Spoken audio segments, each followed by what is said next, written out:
Bonjour. L'objectif va être d'une part clarifié, parce qu'il est important de le clarifier, et ensuite on va voir les moyens à mettre en œuvre pour parvenir à un résultat proche de ces objectifs. Donc, l'objectif c'est faire ses courses. Pour la mise en œuvre, on va s'appuyer sur un exemple concret. Par exemple, on va prendre le cas de figure où je vais faire mes courses. Et à travers cet exemple, on va pouvoir illustrer différentes problématiques qu'on va essayer d'argumenter, d'une part, d'expliquer de la façon la plus pédagogique et instructive. Nous allons prendre donc un cas qui a été réalisé il y a 2 jours. L'histoire commence au moment où je vais remplir mon attestation de déplacement. Alors, pour ce qui me concerne, j'ai opté pour un stylo effaçable. Stylo effaçable qui me permet, d'un jour sur l'autre, d'effacer la date et l'heure simplement, sans avoir besoin de remplir mon nom, mon prénom, ma date de naissance, mon lieu de naissance, mon adresse avec le code postal et le motif de mon déplacement. Dans ce cas, évidemment, j'ai coché la case sortie pour effectuer des achats de première nécessité. Donc, stylo effaçable. J'ai effacé la date de la veille, ou de l'avant-veille, je ne sais plus, pour y inscrire la date du jour, donc il y a 2 jours. Je ne vais pas faire des courses tous les jours, hein, voilà. Donc j'ai marqué la date du jour et l'heure précise, évidemment. En trichant un petit peu, évidemment, j'ai mis un départ 5 minutes après, au cas où. Parce qu'une heure c'est court, voilà. Donc, mon objectif était d'aller faire quelques courses. Pour cela, il fallait que je rejoigne l'épicerie de mon village, qui se situe à environ 150 mètres. C'est un village de 494 habitants au dernier recensement. Mais j'en étais à 150 mètres. Alors là, je crois qu'il faut quand même relativiser.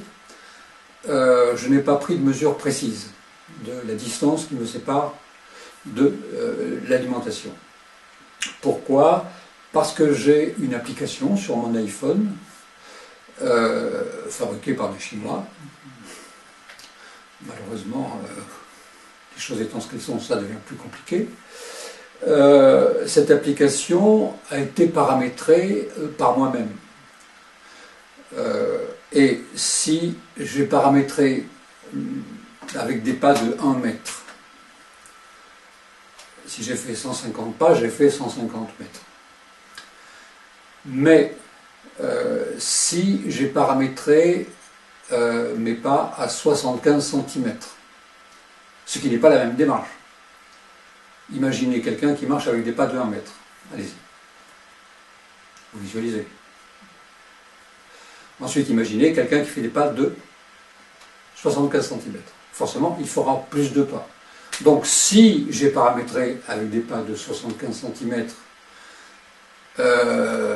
et que je fais d'un seul coup des pas de 1 mètre pour aller là-bas, le nombre de pas me donnera qu'une idée approximative de la distance. Oui, parce que c'est pas pareil de faire des pas de... Si je fais allez, on va dire, je fais 150 pas de 1 mètre. Ça fait 150 mètres. Mais si je fais 150 pas de 75 cm, ça nous fait 3/4. Ça veut dire que je ne suis plus qu'à 100 et quelques mètres, quoi. Enfin, c'est pas, on n'est pas du tout dans le... Donc on est quand même là, on est dans une problématique de relativité. Et ça, on ne sait pas. On ne sait pas le dire. Tant qu'on n'a pas mesuré, tant qu'on n'a pas fait appel à un géomètre, on est incapable d'évaluer correctement la distance qui nous sépare de l'alimentation. Et ça, c'est un fait important. Et on ne peut pas le dire aujourd'hui. Donc je dis 150 mètres, comme je pourrais dire 120 mètres ou 175 mètres. À vrai dire, je n'ai pas les moyens de le dire avec précision. Bref, j'ai rempli mon attestation et je sors de la cuisine. Et je me dirige vers le portail qui se trouve à l'arrière pour arpenter le trottoir de gauche qui m'amènera à l'alimentation. Et là, à peine j'arrivais au portail que je me rends compte que j'ai oublié mes gants. Les gants ne sont pas obligatoires à proprement parler, mais il est conseillé, évidemment, sachant que le virus va on va être en contact avec lui, par exemple, si on touche une zone infectée. Imaginez que les rayonnages de mon alimentation ont été touchés juste avant moi par une personne malade du Covid-19 qui a peut-être craché dessus sans le vouloir, sans faire exprès, ou toussé sur les pattes parce qu'elle s'est penchée et que ça lui provoque une toux. Eh bien, moi, si j'arrive, je mets la main dessus, je suis infecté. Si j'ai des gants, je ne suis plus infecté. Attention, les gants ne sont les gants ne sont pas obligatoires parce qu'il est compliqué de les gérer. Comment enlève-t-on des gants? Alors ça, moi je vous demande de vous référer au ministère de la Santé qui devrait avoir des tutoriels qui vous expliquent comment mettre et enlever des gants. Les mettre, c'est pas compliqué, quand ils sont neufs, les enlever, c'est plus compliqué. Ce qui est compliqué aussi, c'est d'avoir des gants. Il y a rupture de stock.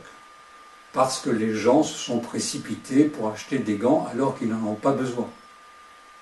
N'est-ce pas? Il se trouve que moi, mon épicerie m'a donné la dernière boîte de gants disponible, ce qui m'a permis d'en avoir. Mais après moi, il n'y en avait plus. Et même les épiciers, du coup, n'avaient plus de gants. Donc les épiciers servent sans gants, à main nue.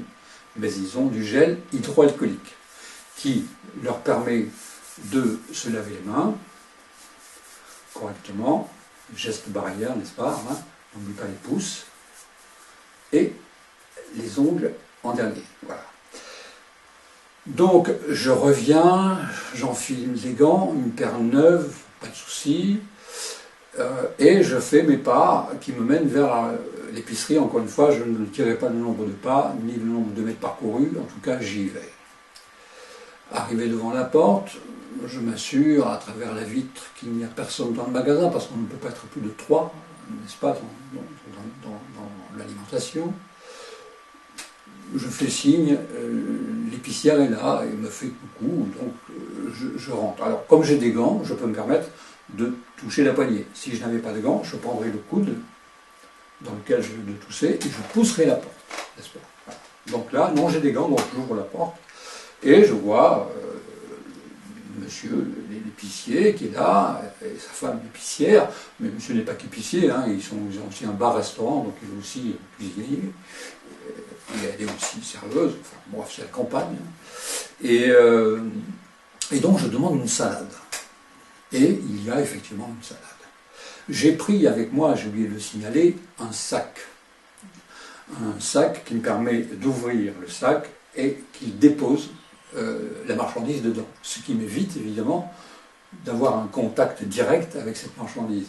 Et de la polluer peut-être parce qu'avec mes gants j'ai touché une poignée de porte qui était peut-être infectée, enfin qui n'était pas bonne, enfin qui était pleine de virus, peut-être.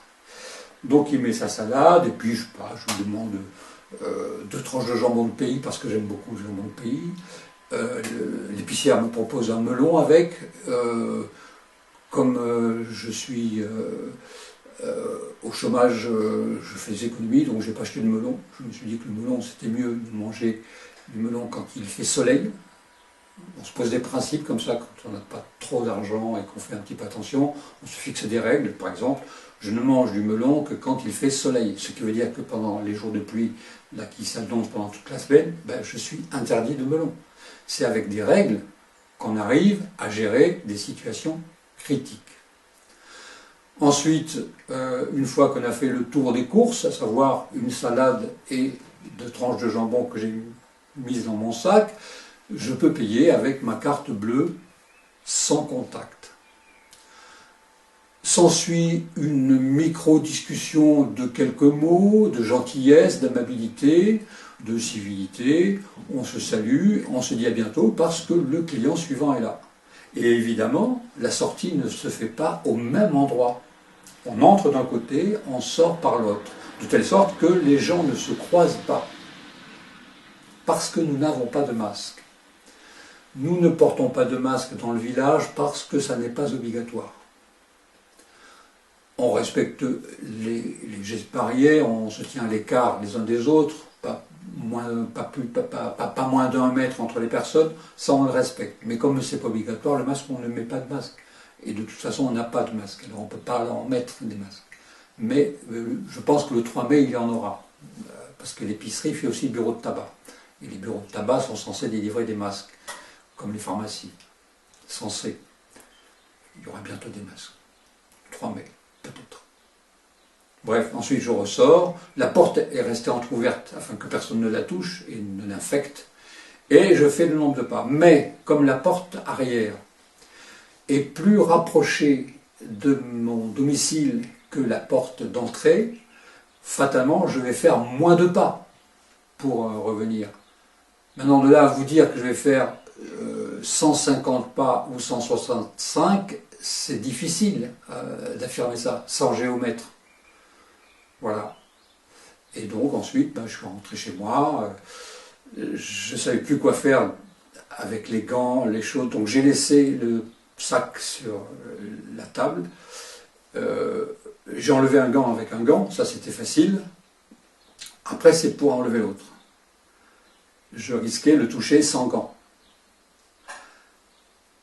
Alors, j'ai repris un gant neuf que j'ai essayé de bloquer avec mon coude et j'ai réussi à l'enfiler, pas tout à fait bien évidemment, il y avait juste quelques doigts, mais ça m'a permis d'enlever l'autre gant. Et du coup, comme celui-ci était possiblement infecté, donc j'ai décidé de rester avec mon gant. En 2 heures ça part, donc je restais comme ça, en attendant.